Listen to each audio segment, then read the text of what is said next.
जय श्री राम मित्रों। आज हनुमान जयंती का पर्व बड़े हर्ष उल्लास से सभी सनातनियों के द्वारा मनाया जा रहा है। इस अवसर पर आप सभी को बहुत बहुत शुभकामनाएं।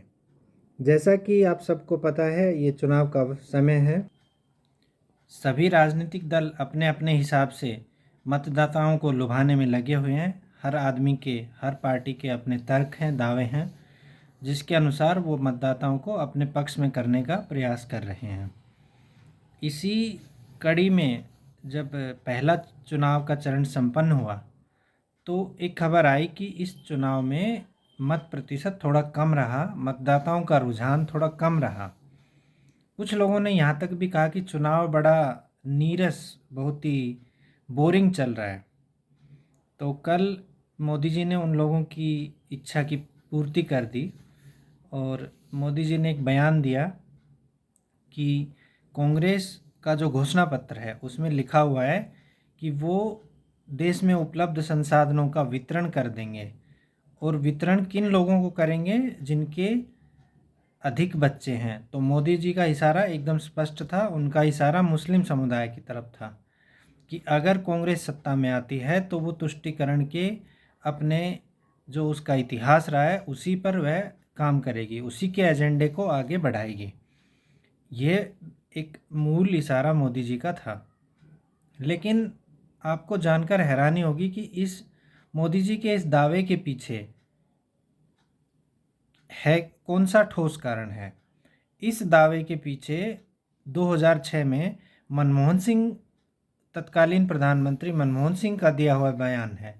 राज्यों की के मुख्यमंत्रियों की एक मीटिंग चल रही थी जिसमें मनमोहन सिंह ने, तत्कालीन प्रधानमंत्री मनमोहन सिंह ने साफ कहा कि देश के संसाधनों पर पहला हक मुसलमानों का है।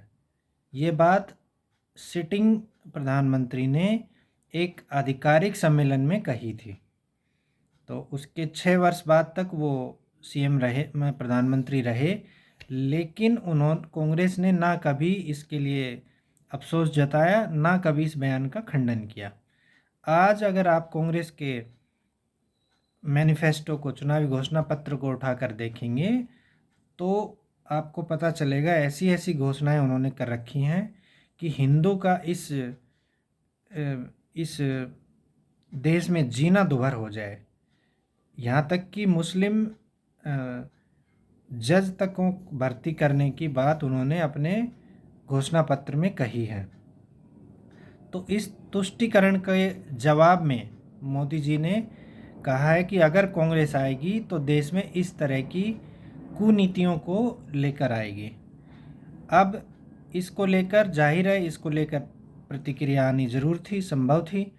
तो कांग्रेस ने इस बयान को चुनावी आचार संहिता का उल्लंघन बताया है और प्रधानमंत्री मोदी के खिलाफ चुनाव आयोग में शिकायत करने की बात कही है और यह भी कहा है कि चुनाव आयोग इस पर संज्ञान ले। लेकिन कांग्रेस ये भूल रही है कि तुष्टीकरण का जो राग उन्होंने छेड़ा है, मोदी जी ने तो सिर्फ उसी बात का जवाब दिया है केवल। मोदी जी जो 9 वर्ष से सबका साथ, सबका विकास, सबका विश्वास की बात कर रहे थे, आज उन्होंने अपने, पहली बार उन्होंने देश के बहुसंख्यक समाज की बात की, उन बहुसंख्यक समाज की, सनातनी समाज की उन्होंने बात की। दूसरा इसमें अहम मुद्दा यह है कि समय और काल, कि मोदी जी ने यह बयान कब दिया। मोदी जी टेक्निकली आज देश के प्रधानमंत्री हैं, लेकिन वो कार्यवाहक प्रधानमंत्री हैं एक तरह से। जब तक दूसरी सरकार सत्ता में नहीं आती वो सिर्फ पद पर रहते हैं, कोई नीतिगत फैसला नहीं ले सकते। तो आज कल जो उन्होंने बयान दिया है वो भाजपा का बयान है। उन्होंने भाजपा के एक स्टार प्रचारक के रूप में ये बयान दिया है, ना कि देश के प्रधानमंत्री के रूप में ये उनका बयान है। तो इस मामले में अब चुनावी जो गाड़ी है उसका हिंदू मुस्लिम होना तय है और आगे आगे अब इसमें कांग्रेस की, विपक्ष की जो जो भी प्रतिक्रिया रहती है, अभी उसको देखना होगा। धन्यवाद।